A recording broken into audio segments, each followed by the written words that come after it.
everyone, it's Laura, and today I'm here with another episode of working through the series that I'm in. Unfortunately, I haven't really put a strict barrier on starting new series, so there have been some new series that I've started in the meantime from the last video, but I am trying to make progress. So the first book I read was Act Your Age, Eve Brown. And this is the third book in the Brown Sister trilogy, so I have finished that one, so that one is off my list now. And this was my favorite of the three. This is about Eve Brown, the remaining Brown sister, and she is pretty rudderless in life. And she is very scared to go after what she wants in life and pursuing her passion and failing. So she's just not really gone after her big dreams and just kind of gone after whims of the moment. And with the Brown family money, she hasn't really been in dire financial straits or anything. So she's been able to survive with this lifestyle. And at the start of the book, she had just finished having planned a wedding for a friend, but you find out basically that she never really feels part of her friend group, that they only seem to call upon her when her skills are needed to organize events or to bake or cook things for the friends. So she planned a wedding for a friend. There was a misunderstanding with the doves that they have ordered for the event, and so she just basically came back and was like, well, the event planning is done, and she wipes the website off the internet. And when her parents find out, because they were pleased with the wedding, they recommended her to one of their friends, and when the friend couldn't find the website, they basically threw up their hands and they gave Eve an ultimatum. And they said that she'd be cut off financially until she got her act together and started acting like a real adult. And there was different stipulations that she had to hold down a job for a certain amount of time. I can't remember if it's a year or 18 months. I think it was just a year, and prove her commitment and that she can work hard at something. And she is upset, but she also kind of panics, and in a fit of pique, she rushes out of the house, gets into her car, and just starts driving, and she's not really paying attention to where she's going or what she's doing. And she runs upon a quaint little area and village, and she pulls over because she's hungry. So she pulls over to what she thinks is a restaurant. Turns out it's a bed and breakfast. So her hopes of a breakfast are kind of dashed, but then she sees there's a notice that they're hiring for a chef. So she figures, why not? Even though she's not dressed for the part, she has no resume prepared, she figures that she's done like a month or two of culinary school. I got this. And so she goes in and she's interviewed by two men. One of them is Jacob. He is the owner of the bed and breakfast, and then his best friend. And Jacob, he has autism and he's very blunt. He is very particular about how things are. He wants people to follow his rules and run his kitchen exactly as he wants it run. And he doesn't approve of basically anyone that has interviewed for the job so far. And so when you're in his perspective, you see his first impression of Eve and when she walks in and how her shirt is too bright and too loud, so that must mean she's frivolous, and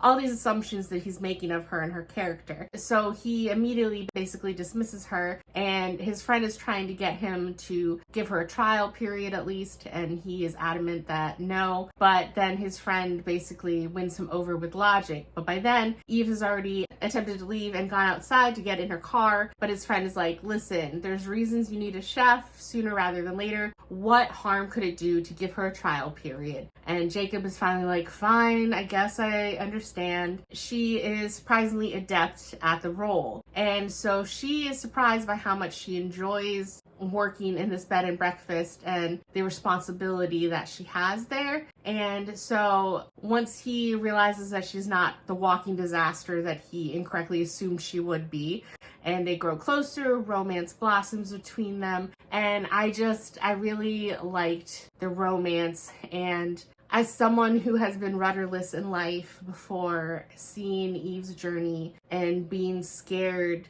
with all her advantages in life and the safety net of her family and her loved ones, just being scared to make a big leap or really try for what you want, it just resonated with me, and I just really liked her and Jacob a lot. And Jacob realizing that he can't write off everybody by his first impressions, and while he is a hard nut to crack and he's a difficult person to be around sometimes, that he is really, really sweet and thoughtful, and that if you're one of his people, he is definitely ride or die for you. And so he and Eve, they're just amazing. So I gave this book 5 stars, and I'm super happy that I finished the trilogy, and I will be looking for more books from her in the future.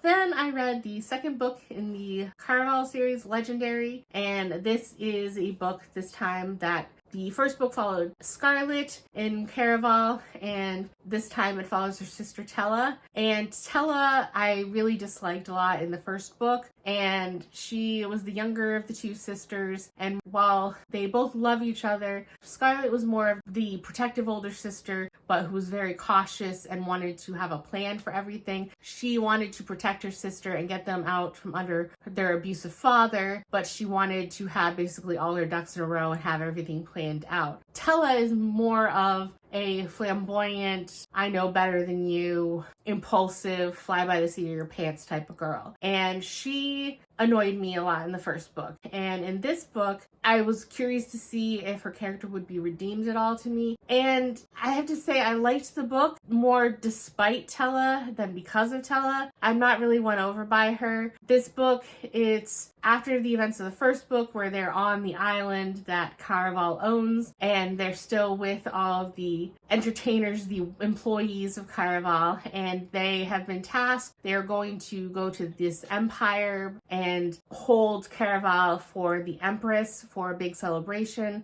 And Scarlet and Tella are trying to figure out what their plans are now because they're away from their father, but they don't really have anywhere else to go. So when they're offered a chance to go with the cast of Caraval to this new place, they just kind of tag along. They're seeing how long they can ride this wave. And this time, Tella is involved in playing Caraval. And unlike the first time where Scarlet is told basically don't believe anything that you see or you hear, that none of it is real, this time there are no such warnings. But Tella thinks she's super smart and that she already knows how to play the game and that, well, nothing here is real, despite being warned a few times that no, everything is very real this time. And so this time they're going on a quest in search of something for Legend, who is the owner and mysterious mythical boss of Caraval. And it seems like he has some sort of enchantment on the cast members. They can't reveal any actual information about Legend because the sisters are trying to figure out who it is. And so this game has to do more with Legend and his past, and it takes place in this city, which is very interesting because the first book, when it is run on the island that is owned by Legend and Caraval, they have 100% control of the environment. So I was interested to see how this game would be different when it's in just a normal city and how much things could change, because the whole point of Caraval is that there is magic in this world, but there are limits. It's not all encompassing, all powerful. So I was curious what the games would look like this time. But Tella, again, just basically thinks she has to protect her older sister. Her most redeeming quality for me is that she does truly love Scarlet, but she's almost a little too arrogant, in my opinion, of how she views Scarlet and how she has to protect Scarlet, and that she thinks she knows better despite being the younger sister. And it's very patronizing to me. And it's just some of the brash decisions she makes, she just comes across very childish in some of her beliefs and her rash decisions. And I liked the plot more than I liked her as a character, and I liked seeing her and Dante grow closer. He was a character that you briefly meet in the first book, and then there is Jack, and he and Tella are kind of fake engaged for this, but there's a love triangle. This is the type of love triangle that I'm kind of okay with, because there was never really any doubt in my mind that Jack was a viable contender in the love interest category. It was all for show, and I don't want to spoil more about his character, but he brought a lot of intrigue and interest into the story. Normally, I loathe any sort of love triangle, but I was fine with him kind of messing up whatever was going on between Tella and Dante. It was fun and intriguing, but I liked the plot overall more than I liked the characters, and I was really curious to see how the game concluded this time and if they managed to succeed, if Tella would win, because I don't want to explain more about why she's playing and what's in it for her, but she has numerous reasons that she wants to play and she has to win, and so I was curious to see if she would win. And now that this book has ended, I'm very, very intrigued to see what the plot of the third book is going to be and how this trilogy comes to an end. So overall, I gave this 4 stars. Then I listened to Confounding Oaths, and this is the second book in the duology after Mortal Follies. I don't know if there are any plans to continue on in this series because there are other interesting characters in this universe, but as far as I'm aware, it's only these 2 books so far, and I think that's all that there's planned. But this is a book following the cousin of the main character of Mortal Follies, John Caesar, and he is in a unique position in the English society because he is half black and half white, so that's very unusual for that time period. His mother is kind of looked down upon by society as the foolish youngest daughter of an earl who married a free Senegalese man for love and not any weird advantageous political marriage or anything. And that has caused some strife and difficulty for the children, and they're still accepted in certain parts of society because of their mother's position as the daughter of an earl, and the earl is still alive and very protective of his children, but not all doors are open and some of them are still snubbed in certain places. So the book starts with John accompanying his 2 younger sisters to a ball, and Mary is the 16-year-old sister, and I forget the name of his younger sister, who is 14. And as happens sometimes in biracial children, skin tones can vary depending on which child you are, and the 16-year-old happens to be darker than the 14-year-old, and so the 16-year-old gets snubbed and gets no dance requests from partners, where her younger 14-year-old sister is continually dancing with numerous partners, and she is obviously very hurt and upset by this and doesn't think that she's beautiful as a result. And I can imagine that, especially in those time periods, it would be hard nowadays, but to see your younger sister so blatantly favored despite the fact that you come from the same family. So it's not even just any other girl in society, it's your sister, and that just has to really sting. Something happens at the ball and they have to leave early, and she's really upset, and so she basically makes a wish and is granted by a fairy that she wants to be beautiful. So that goes wrong, as most fairy bargains do, and she is adamant that she's happy with the results of the bargain, but everyone around her wants to help break the fairy curse and undo it. And in the ball, one of the things that is the reason they had to leave early is that John Caesar got into an altercation with a major in the military. I forget his exact rank. I think it was a major. And so he is trying to strong arm John because the military man just won't back down and leave things be. So he ends up getting the help of a captain in the army, Captain James, and his kind of raggedy band of misfits to help John figure out a way to save his sister, and then with his issue with this major. And then a romance blossoms between John and James, and it was more interesting than the first book in some ways. I liked the whole fairy bargain and trying to figure that out, but I didn't like the romance so much because it wasn't even insta-love, it was insta-lust. It was basically very soon after meeting John and James, they had just met the crew, and it's late at night, and John's like, I should go home, and then he's like, do you really need to go home? And then they go and they sleep together. And then I'm supposed to believe that over the events of the rest of the book that they grow closer and a romance blossoms. And it's not really believable. I don't really feel the chemistry, but then again, it could just be because John Caesar is a very dry character in my opinion. I didn't really like him much in the first book because I realized that at the heart of it, he's a good man. He had his cousin's best interest in heart, but he was just such a stick in the mud, and he failed to realize that he was working against his cousin's best interest in the first book. And if anything, I wish that there was a book about Miss Bickle, who is the more fun of the trio from the first book. She's a more fun side character,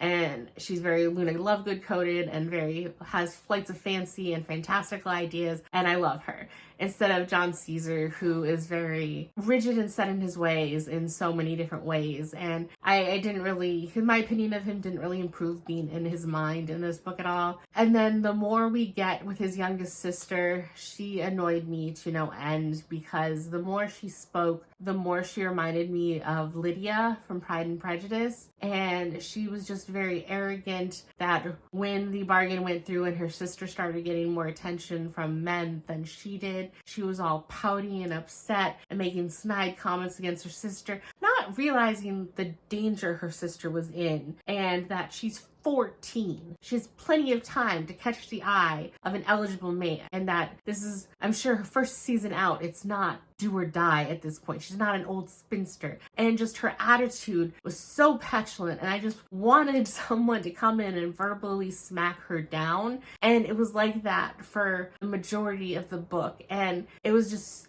starting to grate on my nerves anytime that she appeared, because I'm like, what's going to come out of her mouth? So overall, I'm glad I listened to it and gave it a shot. I finished the duology, so this is another series off my list, but I gave it a 3.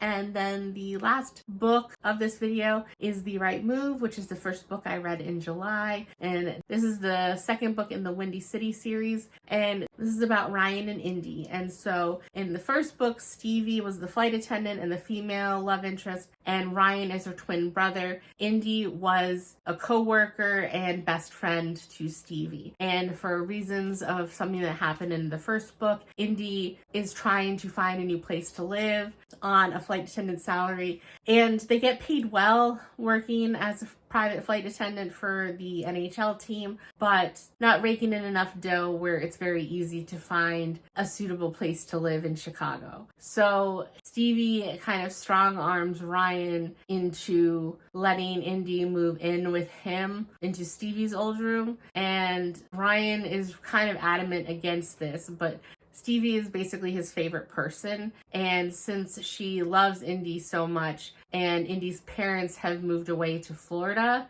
she is scared that if she doesn't find a solution for Indy to stay in Chicago, that she's going to move to Florida to be close to her parents, and she would be really upset by that, by losing her best friend. So Ryan kind of caves on a short-term basis, not promising anything permanent, but that he'll let her stay for a while and they can try and work things out and find her a more suitable location. And so Indy moves in. Ryan is very rigid and cold in a lot of ways, and you don't necessarily know why for most of the book. And Indy is very colorful and friendly, but she also has deep insecurities from past relationship and just the way she's been treated socially, and that she comes across as too loud, and she's been told, she's a very smart woman, and she's been told to basically dull her shine to be attractive to men. So she's dealing with her ex and her friend group that was shared with her ex, and they kind of want her to get back together with him, but she doesn't want that. And then they're kind of cutting her off because of that. And so she's feeling very isolated, and then moving into this pro NBA star's apartment where it's very clear that she's unwanted. She's having a rough go of it, and so she's trying to figure out what's going on, and she starts to break down some of Ryan's walls, and they're attracted to each other from the get-go, but they grow closer over time that they spend together, and Ryan is revealed to have his own demons as well, that you find out why he's so cold and standoffish. And through his interactions with Indy, he becomes a better captain, and it helps his standing with his team. And my only real issue is that it took me a while to feel the chemistry between the two of them. It was more a lot of insta-lust at first, where they're very physically attracted to each other, but over their interactions I did feel that there was more of a solid foundation for romance that I could buy into. I didn't really kind of like the third act conflict because it was kind of parallel to a miscommunication trope. There was a misunderstanding, but the misunderstanding was pretty quickly cleared up, but then they still were apart for a while afterwards, and I didn't really feel like that was handled the best. And I understand sometimes people, if you're too much in a situation, you might just need time by yourself, quietly away from everyone and everything, to reflect. But I wish that things were more well communicated if that's what you needed to be apart for. Instead, it was just neither character knowing what was going to happen, and Ryan and Indy both kind of having their future up in the air, when it's very clear that they both love each other and that they want a future together. And it didn't really, the way things played out didn't make sense to me. I understood it up to a point, and then I didn't understand why it took so long to resolve things, and I wasn't really happy with the way things played out. So overall, I give this a 4.5, and I am excited to continue on in these series. There are a few characters that, as they show up in these books, I'm guessing that they'll be in later books, and I'll be curious, because Rio was really shown in this book, and he was somewhat mentioned in the first book as well, so I'm curious if he'll be a character. And then they mentioned in this book a lot about one of the other people in Ryan's building.